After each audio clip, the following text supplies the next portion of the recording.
All right, we'll go ahead and get started. Good afternoon. My name is Craig Lewis, and I'm part of the sales team here at ThoughtWorks. And welcome to the continuous delivery with Docker, Kubernetes, and GoCD. We're joined today by Shiroi Marker and Ken McGrage. Do you gentlemen want to introduce yourselves real quick? I think you're muted, actually. Oh, sorry. Thank you.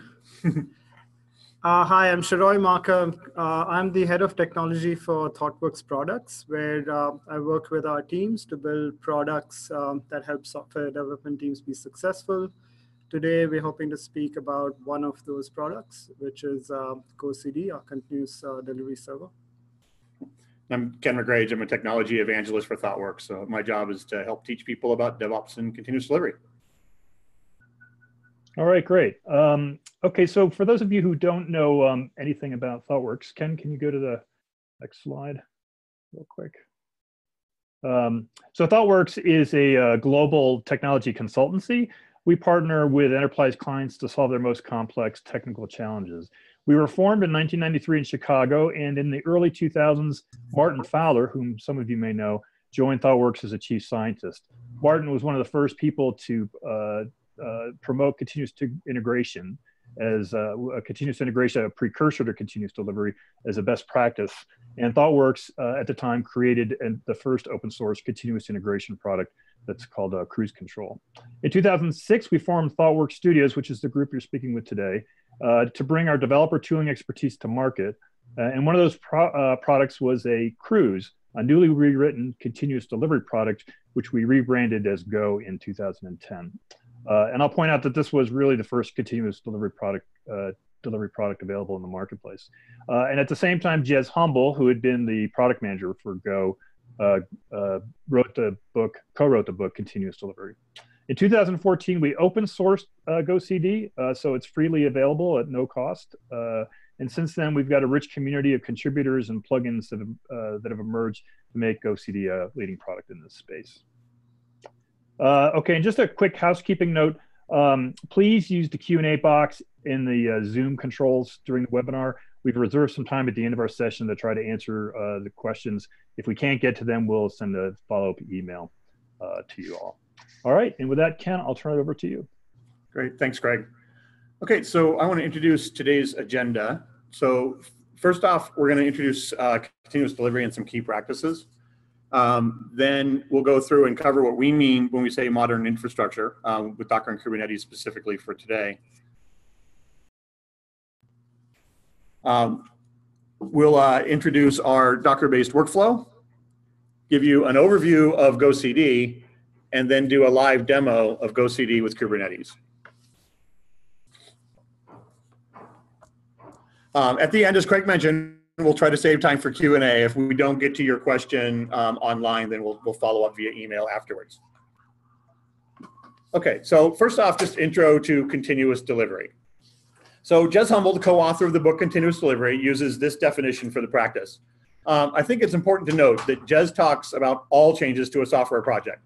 It's not just features, but all the changes, experiments, configurations, etc.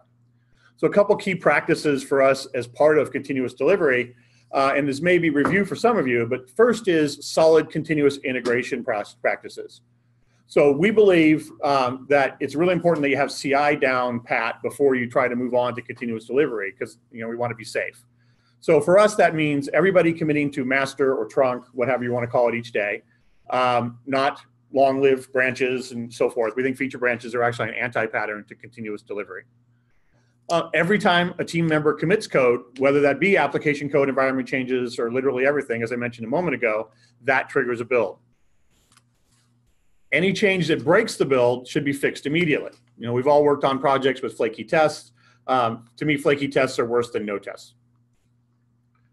Okay, so an introduction to what we mean by continuous delivery pipeline, because this is a term that's used quite a bit and not always the same way. So I want to make sure that we're on the same page so that the demo makes the most sense possible. First off, the purpose of a continuous delivery pipeline is to kill a release candidate. So every time you commit a change, resulting build is considered a candidate for release. It's actually impossible to prove something's good. I can just make the build green all the time by not running any tests, okay? But you can absolutely prove something's bad, and that's what this pipeline is for.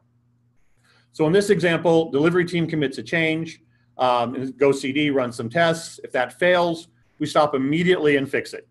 Once that's fixed, if further down the line it fails, again, we stop immediately and fix it. There's nothing wrong with breaking the build. That means that we're experimenting, we're trying new things, but we definitely don't want to leave it in this kind of state.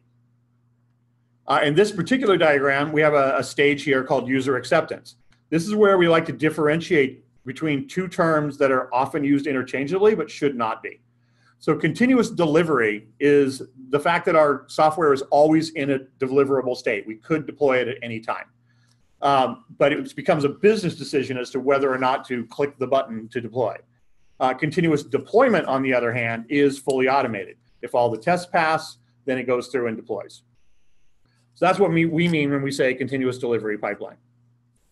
Another key practice of continuous delivery is ensuring that all artifacts are built exactly once. So you never want to, check out a same Git tag and rebuild for your testing environment, for example. When developing a software package, the build phase stores the artifact in a repository. It should. In the case of GoCD, we ensure that artifact is exactly the same at each stage. So when testing needs to run it, it grabs the thing, whether that be a jar file, an MSI, a Docker image, whatever it happens to be. Same with staging, same with production. So we don't ever want to rebuild it. Now, this works really well with relatively small installers, things like jar files and so forth. If any of you, if you've used Docker and if you have fairly large images, this can be a little less efficient, which is some of the technology that we've recently built into GoCD, which you'll see when Shiroi gets to the demo. Now, you probably noticed this slide looks the same as the previous slide. That's actually on purpose. Another key practice is that you manage your environments exactly the same way as your application. So if you need to upgrade a version of a library, you do so by changing a file in source code, which runs the same pipeline. So this is often tools like Chef or Puppet or Ansible or what have you. In the case of Docker, it might be the Docker file. But the point is that any change, including things on your servers, are managed through the pipeline. Okay, with that said, just a quick introduction to GoCD itself. Again, the idea here is to set some understandings so that when we go forward in the demo, it makes more sense. First off, just a little bit of history. It was actually 12 years ago now, in 2006, that ThoughtWorkers Jez Humble, Chris Reed, and Dan North presented a white paper. It was actually at Agile 2006. Talking about the deployment production line, where we really started working on, at ThoughtWorks at least, how to take software from idea through production in an automated way. Shortly thereafter, Jez and another former ThoughtWorker, Dave Farley, started writing the book Continuous Delivery. The challenge was that they were wanting to do these things, but there weren't tools and services and servers that supported it. And so we tried to use continuous integration servers, including some of the ones that Craig mentioned that we had started years earlier. Et cetera, but it really just wasn't the same. We finally decided that continuous delivery is fundamentally different than continuous integration. And so Jez Humble started GoCD. He was the first product manager a couple of years before the book came out. So just as an overview, GoCD is an open source product built by ThoughtWorks. It was specifically built for continuous delivery. I'll get into in a second why that's important. And you'll see during the demonstration that a lot of the concepts that we talk about as being key practices of continuous delivery are built in. There are things like plugin interfaces and so forth. You'll see that a little bit of that with Shiroi's demonstration, and they're important. But the functionality, the management of a pipeline is built in. What that gives you is the ability to support really complex pipelines. Of course, they don't have to be. You can have a simple microservice or what have you, but they can be. And again, a lot of CI servers now, you can get plugins and views and those kinds of things that make your process look like a pipeline or look like a value stream map or so forth. But that's not actually how they work underneath, which is why you have to pass on all that metadata and so forth. So with GoCD, you can have multiple streams of work. The system will enforce the fact that parallel pipelines all have to pass before it can go further on. Now, traditionally, when you're deploying GoCD, it's installed on premises. So we have official installers for most of the major operating systems. In addition to the server, GoCD has a concept of build agents. So the server does the orchestration, the agents are the what do the actual work. They execute the commands. In the recent past, we've added official Amazon AMI images and Docker containers. And this year, we've added official support for deploying GoCD on Kubernetes. So our support for Kubernetes is actually twofold. So first off, there's deploying GoCD on Kubernetes, which I'm going to go over a little bit, and so will Shiroi. And there's using GoCD to deploy to Kubernetes. So two different parts, of both of which we've done. So the first part is what we call it GoCD Helm chart. So support for deploying GoCD on Kubernetes begins with this. Helm is a tool that lets you package your apps so they can be easily installed and managed on a Kubernetes cluster. Think of this like Yum or App for Linux, Brew for Mac, Chocolatey for Windows. It's a package manager. The next phase is something we call Elastic Agents. Again, this support's been available for some time with like basic Docker, Docker Swarm, and a few others. But using this functionality, GoCD is able to dynamically provision agents as needed. So you end up only having to pay for the compute power you're actually using. Okay, so moving on, what do we mean when we say modern infrastructure? Well, for the purposes of this webinar, what we're really talking about is Docker and Kubernetes. So there's several options, but containers and container orchestration tools provide a standard way to package and distribute software. We've found that Docker and Kubernetes are fast becoming the de facto standards, and so that's what we're focused on at the moment. So a little bit about Docker for those that aren't familiar. I'm sure many of you are, but again, just so everyone's on the same page. Docker enables you to create your application as an isolated container. Oops, wrong way. So I mentioned earlier that one of the important practices in continuous delivery is the management of environment and operating system. This helps enable that management. So whereas environment configuration might have been in Chef or Puppet or the other tools I mentioned earlier, Docker containers are usually managed using their own tool set, something called a Docker file. One of the biggest advantages of Docker from a continuous delivery standpoint is the way the images are built. They have a unique file system that only transfers the new parts of the image if the old one exists on the host. So you don't necessarily have to transfer the whole thing around. Now, Kubernetes is an open source orchestration tool for managing the containerized applications. It handles a lot of the heavy lifting involving running the complex container-based applications. So networking, load balancing, and more can be hard with just generic Docker. Kubernetes includes the capability to declaratively define application deployments programmatically using API and CLI. In addition, the portability across the various popular cloud providers can help provide, cloud portability. So in the version of GoCD that we're currently shipping, you don't necessarily even have to transfer the differences in Docker images. So by taking advantage of some of those features, GoCD can now apply changes directly to the cluster using things like Helm charts for deployments. And you'll see this in action when Shiroi gets to the demo. Okay, so a little bit more about the Docker-based workflow. So this is, again, an area where we see products coming on the market and so forth that say, here's your special way that you should treat Docker when you're doing continuous delivery. In this case, you might have noticed that we have another diagram that looks exactly like the previous diagrams. Okay, so we've talked a little bit about the technology we built for running. We believe the workflow involved with continuous delivery should not be dependent on the type of software you're building unless you want it to be. It definitely shouldn't require a different continuous delivery server or tool or what have you. So GoCD will store your Docker images like in Docker Hub or so forth. It's much the same way build artifacts are stored using the other technology stacks. So we see this as a different way to use GoCD and deploy your applications, not as an entire new concept. So with that, I will turn it over to Shiroi to go through the demo. Thanks, Ken. Thanks for that great introduction and overview. I'm actually glad I landed up for this webinar today. So we're going to go through a quick demo of the Dockerbased build pipeline, and some of the key concepts here are really how to model these pipelines for real. The demo we're going to run through today is going to use the Kubernetes Guestbook sample app, and we're going to build it and deploy it to a Google Kubernetes Engine cluster. So we're going to go through some prerequisites initially. If you were to try it on your own, you're going to need these prerequisites. We're then going to install GoCD on Kubernetes. That's the first part of the two considerations Ken talked about. We're then going to look at a build pipeline that I set up just before this webinar that models the Docker-based build workflow. And then we're going to trigger the pipeline with some real changes and just see how these changes are promoted through the pipeline. And finally, I'm just going to walk through some of the plugins on the GoCD side that we've built recently that actually enable this workflow. So So I'm just going to switch into the demo really quick. So just a disclaimer here. So I've recorded some of the initial parts of this demo, some of the prerequisite steps, so that we don't deal with Google Kubernetes engine latencies and stuff like that. And then I'm going to switch into a slight bit of a live demo towards the end. So just talking about prerequisites. So for you to be able to model this workflow and work with GKE, you're going to need the Kubernetes client called kubectl. And the Kubernetes client needs to be configured to your Kubernetes cluster. And you can see which cluster it's connected to using this current context command.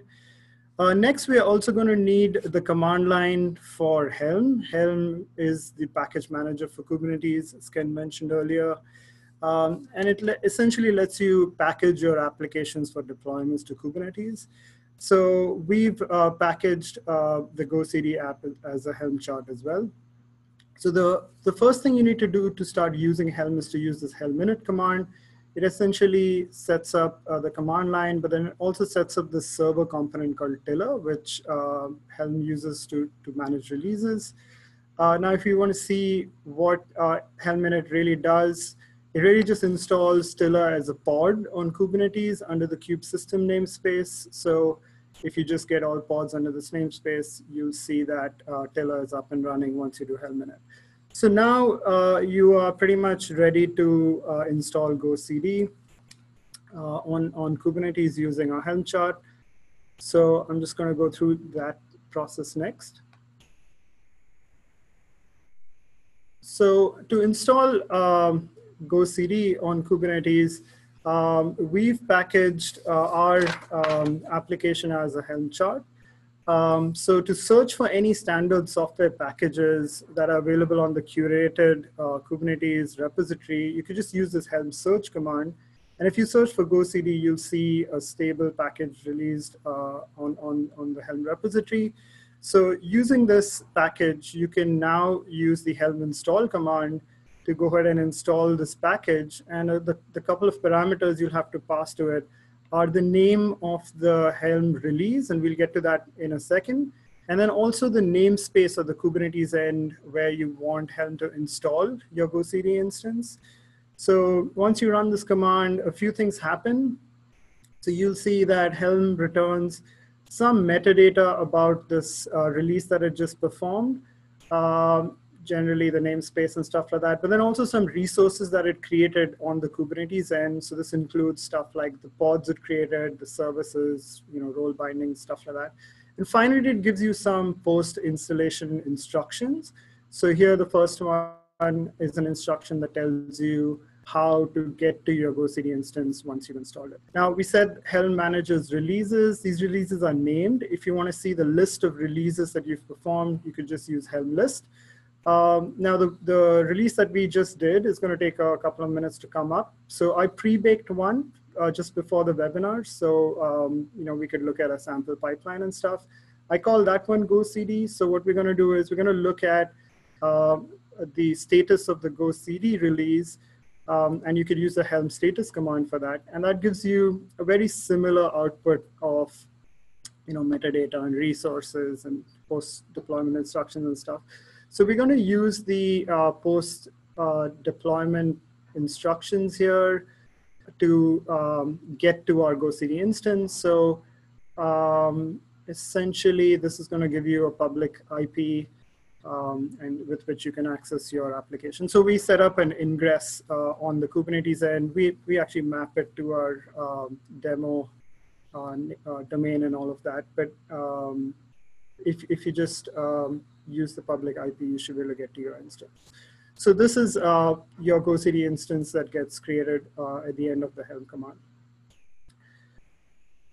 So now that we have the GoCD instance up and running, I'm just going to give you a brief overview of GoCD and what it looks like. So this is the dashboard view. The white boxes here are pipelines, and pipelines have stages in them. Stages run in sequence, they run one after the other. If a stage fails, the pipeline is considered to fail. And a stage is comprised of many jobs. So if you see on the left-hand side here, you see 3 jobs. These jobs are run in parallel. So in a sense, with these sorts of workflow constructs, you can basically model any CD workflow with this tool. You also have a historic view of all previous runs of this pipeline, including stuff like what changes triggered this pipeline, and the stages that run through. And the other key concept here that we're just going to touch upon is this thing called the value stream map. So if you notice, I clicked on a link called the value stream. This starts with the trigger for a pipeline. So here we have a Git repository. So any changes you commit in here are going to trigger this pipeline. Then they're going to then kick off the build and test pipeline. And then we fan out into a couple of test pipelines. And then eventually we fan into deployment pipelines. So value stream maps are a tool which show you the entire CD pipeline from the first commit all the way to your production deployment. And this visualization helps you understand the components of your CD pipeline, but then also it helps you spot inefficiencies. So you can see how long each of these pipelines have taken to run, and if one's taking longer or just being flaky because it keeps failing, it's pretty easy to see which aspect of your CD pipeline you really want to improve. Another key concept that we just briefly touched upon was the fanning out into pipelines and fanning back in. We'll get into a little bit more detail a little later in the demo. So this is what CD pipeline on GoCD looks like. And I'm also going to just quickly go through a quick overview of a Docker-based build workflow, or maybe we can get into that when we get to the demo. So that was all the prerequisites and the setup. So I'm going to switch back into my GoCD dashboard. So this is what the dashboard really looks like. And what we're going to do now is we're going to trigger a change. So I'm going to just push a change to my Git repository. And we'll see how this change gets built. So like I said, what we're doing here is we're building the Kubernetes sample app called Guestbook. And the first step of this pipeline will be the build pipeline out here. So as you can see, the build pipeline picked up a change over here. What this pipeline view is really showing you is the numbers, a very brief overview of all of the stages. You can get to the history of the pipeline from here. But if you click into one of the stages here, it'll actually show you what's going on. And as you can see here, the 3 parallel jobs have kicked off, and we're off building our change. Now, I would just want to switch context just a little bit. If you remember, Ken mentioned that GoCD has now built an elastic agent for Kubernetes. And what that really means is that when you're running these build pipelines on Kubernetes, you don't really have to provision agents any longer. So in response to build workload, GoCD will create agents on the fly for you as Kubernetes pods. So when you're in the context of a job, you can go into this agent status view. And that actually shows you the Kubernetes agent that the Kubernetes pod that we created for the agent, and your build tasks are now running in the context of this Kubernetes pod. So we pull back a bunch of information about the pod itself, the events, the Kubernetes events for the Kubernetes pod. We're streaming all the logs from that pod back here, so you can actually see what's going on. And finally, we have some configuration of the pod itself. So this is all of the detailed configuration of the pod that came up. I'd just like to reiterate that this pod is pretty dynamic. Once this job completes, the pod's going to go away and get cleaned up. So let's go back to our build pipeline and see how that's going. So I'd also like to just get into the details of what this job is doing. So if you see here, this job started with just building our application, just running some unit tests and component tests, very typical initial CI sort of tasks. But then at the end of that, what it does is it builds a Docker image for this application. And out here, you can see that it's using the name guest book for the image, and then it's tagging it with the Go pipeline label. So you're going to see a Docker image called guest book with the tag of the pipeline label. So what it also does after that is it uses a new plugin we've created called the Artifact Repository plugin to push this image that it just created to a Docker registry that you configure as a part of the plugin. So if you see this step here, you will see that the image that we just created with the pipeline label here is getting pushed to Docker Hub. So that's the first part of the Docker-based pipeline with integrations back to your Docker registries.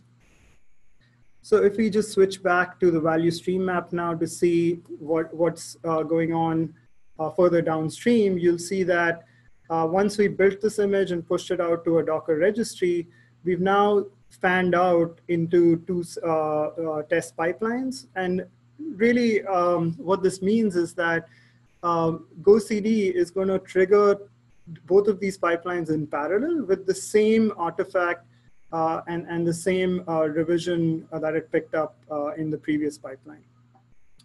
Now, once it fans out, it fans into further downstream pipelines only if both of these test pipelines complete successfully. If either one of them fails, it's not going to trigger the deploy pipelines. And that's kind of key, because if you were running, say, functional tests and maybe acceptance or regression tests, if any of these suites fail, you don't want the CD pipeline to proceed. You want to halt over there, see what's going on, and then once everything is green, you want it to then proceed. But then further downstream, you'll see that pipelines then becomes sequential. So if this one passes, then we promote on to prod.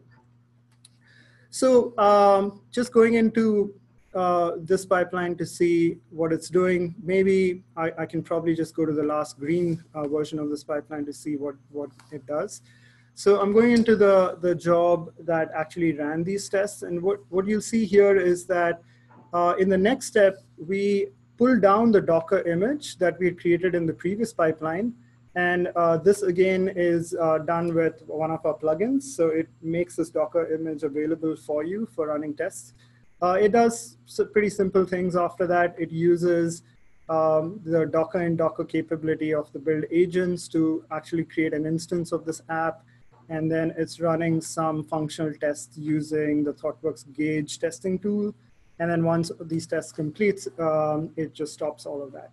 So I just briefly mentioned Docker in Docker. So we've made Docker in Docker available in the context of build agents now. So if you've Dockerized your applications and tests, you can essentially just kick off Docker commands in your build jobs now. So once this job completes, I'm going to go back to my value stream. So another aspect of the value stream is that it's contextual. So if you click into the value stream of the functional test pipelines, it switches this workflow to show you it switches the context around this pipeline to show you what its predecessors and successors are. And if you switch back to the VSM of the previous pipeline, it actually switches context and shows you stuff around this pipeline. So now that we saw what the test pipelines were doing, let's take a quick look at what the deploy pipelines do. So I'm going to jump into my deploy to staging pipeline and see what the job in here does. So what we do here is, again, we start by just pulling down the artifact, which is just a Docker image. So we pull it down from Docker Hub. We then use a Helm chart for this application. So for this demo, we wrote a Helm chart for the Guestbook app. And all that the deploy pipeline is doing is it's kicking off a Helm deploy for the Guestbook app. And it uses a Kubernetes namespace called staging to deploy this environment. So once this deployment completes, you'll see the Guestbook app coming up on our staging site. And so it just rolled a version on the staging site. And this is kind of key because with Kubernetes and the support for namespaces, you could actually start creating some of these environments on demand, on the fly in your CD pipeline. So just to demonstrate that a little bit more, if you go to the next pipeline, next downstream pipeline, this is a production deployment. If you see the implementation of this pipeline, it does pretty much the same thing. There's really no difference here. So these two environments are created pretty much exactly the same way using the same Helm chart. The only difference is the namespace we applied. And once this completes, you'll see the guestbook app coming up on our prod environment on a different namespace. So using some of these technologies, it's really simple to create environments on the fly. I'm also just now pushing a bunch of changes through to show you some other aspects of what we built.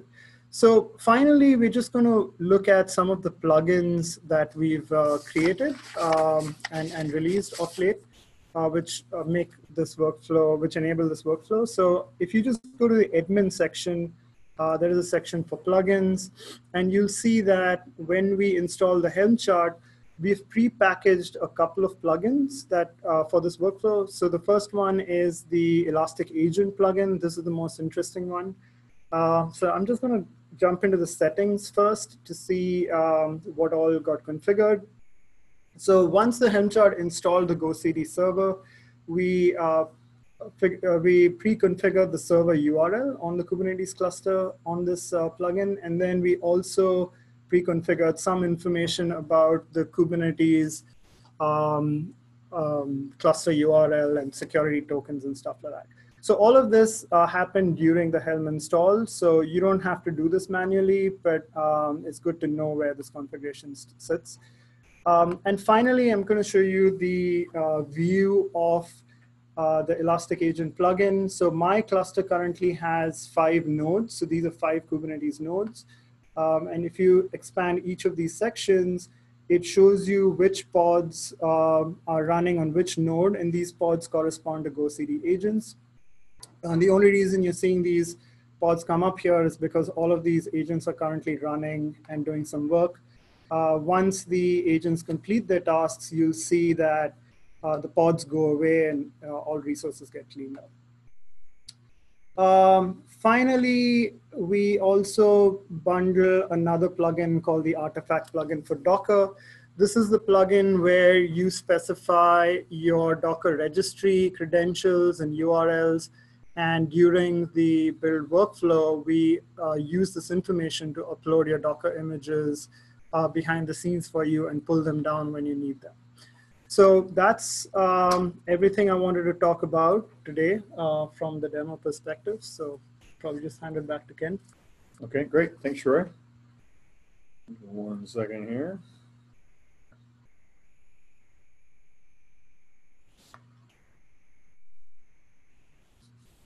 Okay, so we're going to get to the questions that are typed in. We're going to get to those in just a second here. Fair warning, I'm turning on the camera, Shroy. Sure.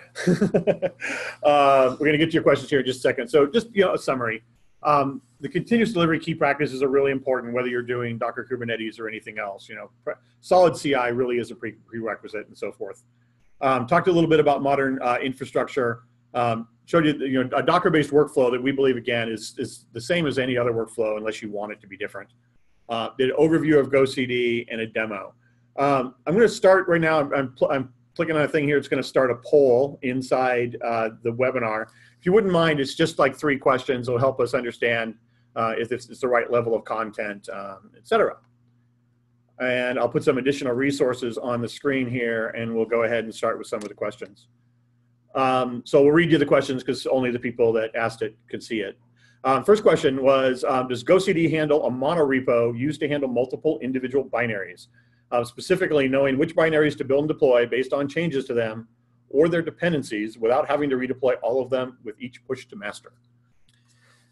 So we don't have any built-in support for monorepos, but if you have a CD workflow defined with scripting, you can represent that workflow on GoCD. All of the tasks let you execute custom scripts, but we don't have any built-in tasks or plugins specifically around monorepos at this point. Next question, will there be overhead installing GoCD on Kubernetes? Why not use toolchain, which is out of Kubernetes, so that Kubernetes apps have the app that needs to be deployed? So, so there's the overhead of installing GoCD would be the resources that GoCD is going to use. So regardless of whether you're going to use those resources on one cluster or the other, you can really design your deployments accordingly. One thing you could do is you could have a Kubernetes cluster that runs GoCD specifically, and then another cluster that runs your application workload. And then from your GoCD instance, you can still address other Kubernetes clusters. Nothing's going to prevent you from doing that. So if that's what you prefer to do, that's totally a configuration that is supported. And this I should know the answer to, but don't. Does Elastic Agent support Windows agents? I'll have to get back to you on this, so I'll probably respond to you, via email after this call. There are a few things we need to think about regarding Windows agents. So that question actually was from an anonymous attendee. So if you wouldn't mind sending that question to support@thoughtworks.com, we'll ask them to look out for it, and we'll get back to you. We don't have a way here to answer it, and because it's anonymous. Anyway, okay. We know the answer to this one, but using Elastic Agents, do you have any way in GoCD to deal with things like Gradle caching? Pulling down dependencies on a fresh agent takes too long. Face this issue using Kubernetes slaves on Jenkins as well. Yeah, so there are a couple of configurations of GoCD on Kubernetes. The one that we are showing you right now is the Elastic Agent, which is dynamically provisioning agents for you.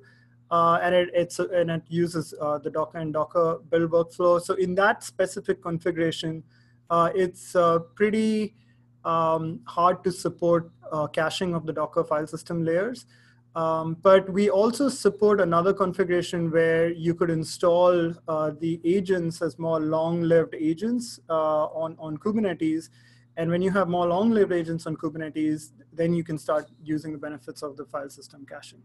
So, but then you lose the advantage of more dynamic on-the-fly provisioning of agents. Next one, is this a special version of GoCD for Kubernetes? Are those plugins pre-installed when one installs using Helm? Yes, the plugins are pre-installed. This is all open source. This is not a part of our enterprise offering. So everything that you saw today will be available with the Helm chart. The artifact repository is still not released, but it's going to be released in the next few weeks. The Elastic Agent is available, and if you install the Helm chart as of today, you will see the Elastic Agent come up and get pre-configured with your Kubernetes cluster information. Yeah, but the other part of the question, is this a special version of GoCD? No, it's not. I know some CI vendors out there have released different versions of their software that's specific. We actually think that's a bit of an anti-pattern. So this is the same GoCD you would use otherwise. This is just a different deployment option. The plugin for Google Container Registry, can the Docker be configured for it? So you can configure our Docker repository plugin to point to GCR and use it that way. So it's more generic in terms of which Docker registries you can configure. And then Kubernetes nodes can be seen in the Kubernetes console. How different is it seen in the console shown from your end? So there are two aspects of this. That's a good question, actually. So the view that we were showing you today was actually showing you the GoCD agents that were running on specific nodes. So there's nothing stopping you from going into the Kubernetes console and checking out the pods yourself. This is just a convenience thing. In the context of a running job, you can actually switch into this view and actually see, which nodes are running, which jobs and how many pods. We also have a view that shows you all of the information from Kubernetes stream back into GoCD so that you don't have to switch views if you're trying to see either the logs on the pod or the events that are going on. So it's more of a convenience thing from that perspective. Yeah, and I would add to that, quite often we see organizations where there's a group that provides a platform as a service, kind of an internal platform group, and they have access to the Kubernetes console and so forth, but the development teams don't necessarily. So it's good to put information in their hands where we can. Next one, seems that we can only configure one Kubernetes cluster. Is this correct? Configure one set of credentials for the plugin. Will everyone then share the same permissions? Will this allow access to other namespaces that certain pipelines shouldn't have access to? So at the moment, to install GoCD on Kubernetes, we support one cluster because that's the target cluster on which you're going to run your Kubernetes, your GoCD instance. I think multi-cluster support, and correct me if I'm wrong, is more applicable to deployments where you may want to be deploying to multiple Kubernetes clusters. So when we introduce plugins for deployments, we are considering allowing named Kubernetes cluster resources that you can then use in your deployment plugins. And I think just to clarify too, that the permissions you saw where we pre-configured like URLs and keys and so forth, those were so that the GoCD agents could contact the GoCD server. They weren't keys that would be used for your deployments to other environments. Is that correct? Yes, yeah. That's correct. So okay. This is more an internal GoCD operational thing and not something that you'd be using for deployments. After a job finishes, how long does it take to clean up? I think that's the Elastic Agent timeout. Yeah, maybe? Yeah, that's pretty instantaneous. It's essentially, once the job completes, we clean up the pods. Cool. I'm not sure how to interpret this question. If we have security implementation on app deployed on Kubernetes app, there needs to address the security. It seems like more of a statement. I'm not sure. Yeah, and we also have plugins that enable security on the GoCD end. So we have an LDAP plugin. We also have a GitHub OAuth plugin. So we have a bunch of plugins available on GoCD to provide you the enterprise grade security that you'd need. Okay, this one I can answer is, does GoCD support Ubuntu 16.04 build environments? Absolutely. GoCD itself is deployed. It's actually a Jetty app, but there's RPMs, Debian packages, Mac installers, Windows installers, etc. I've yet to find an operating system that we can't run it on, honestly. It's pretty open. Are only agent pods created elastically, or are actual Kubernetes nodes brought up as well? That's another good question. At this point, only the agents are created elastically. We haven't added support to dynamically create nodes. On our ECS Elastic Agent, we also have the support for creating nodes dynamically. We could introduce that support on the Kubernetes plugin in due course of time. It's not there right now. We might consider introducing it. Okay. This one I can answer too. Is there a way we can have different GoCD instances called pipelines and jobs on each other? No, there's not directly. There's no federated, multiple servers, et cetera. Inside an instance, absolutely. Pipeline dependencies are a key, important part of it. What some people will do where that's necessary, we'd really want to talk to you more about why to make that not necessary. But what people do when it's necessary is there are several different artifact repository plugins for like Nexus and Artifactory and a bunch of others. And one instance can store its output in one and the other one's watching that as material. So it can get there, but there might be a pattern that might work better for whatever you're trying to solve. If you don't mind, again, send an email like to support@thoughtworks.com. We'd love to talk to you more about a better way to maybe implement that. Okay, and see that. The previous question was from Sunil. Yeah, well, that wasn't, it was just the one that was anonymous is all he's telling us. So we'll do that one. Sorry, here, 1 second. Our head of product actually sent us a thing that the current plugin is not capable of running Windows containers on AWS ECS. We may provide support in the future, but at the moment, no, there are no Windows. Thank you, Susie. That's awesome. What are the backup methods available for GoCD? For GoCD on Kubernetes specifically, what you're primarily looking at is the server configuration. So we have supported persistent volumes for you to specify, as your backing store for GoCD configuration, and those volumes can be backed up. Once you have the GoCD configuration backed up, you could upgrade your Helm chart, and Helm will bring up a new instance of a new version of GoCD and then reconnect it to your previous configuration. So we have more documentation on this, or we're happy to respond to you on a support call as well. Yeah. In addition to that, there's actually functionality built in just for straight backup. You can actually click a button in the GUI or call it via the API that will take all of the setup about GoCD itself and put it into a single repository, or single archive, so that you can download it and use it for disaster recovery. It doesn't include the build repositories and stuff, but the GoCD configuration, all its build history, et cetera, can be backed up in a one-click method. Mark that as answered. How easy is it to create custom build agents of my own? So pretty straightforward. It's we support this configuration where you can create a custom build agent Docker image and then specify that image to be used with the Elastic agent, and the Elastic agent will just bring up agents based on your image. So this is a scenario we support right out of the box. Yeah, and this is something we really, really like people to do. Like when we have demo systems set up and the pipeline requires Java and Ruby, those are two separate Docker containers. So only what was absolutely needed on each agent is what's used. And there's agents on, Docker images of agents on Docker Hub that are officially supported, and you can use those as a from. So you can build on top of those and add your dependencies and so forth if you'd like.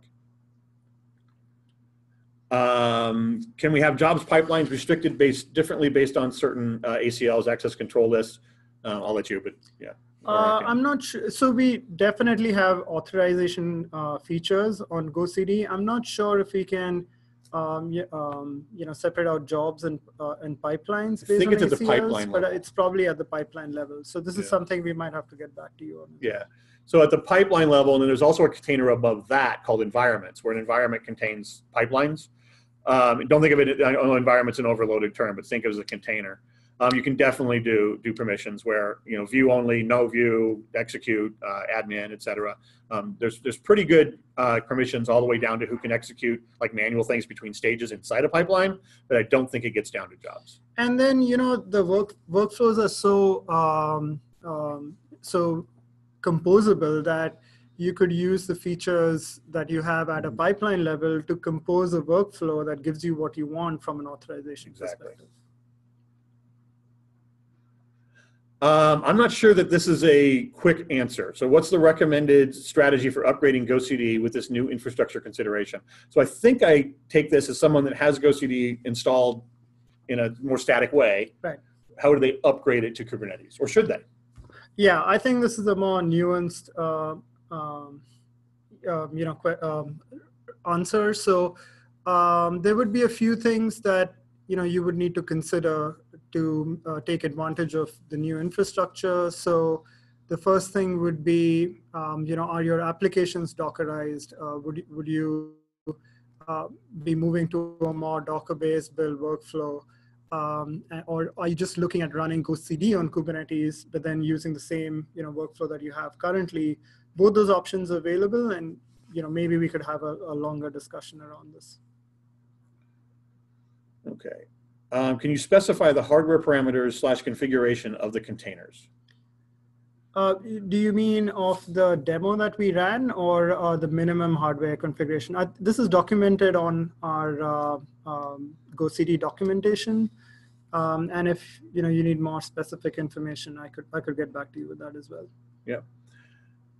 Question: declarative pipeline supported now? Actually, yeah. If by declarative what you mean is like text in a source code repository, that's been out for a year and a half or so. We now support JSON and YAML in external repo. We pull it just like any other repo. So those that functionality is shipped in every new version of GoCD. Yeah, and I'd also like to reiterate that GoCD is an open source product. Some of the core team members are from ThoughtWorks products, but some of these plugins have been community contributions. And it's completely open source, so you could look at the plugins, and you're also completely open to contributing to them as well. So you could look at where they are right now, enhance them for your needs, but this capability is available here. Okay. So I think that's all the questions we had at the moment. I don't mean to do this without giving you any notice, Craig, but did you want to say anything to close up? No, I wanted to thank you guys for giving us your time today and speaking to the webinar, and thank you all webinar attendees for coming and joining us as well.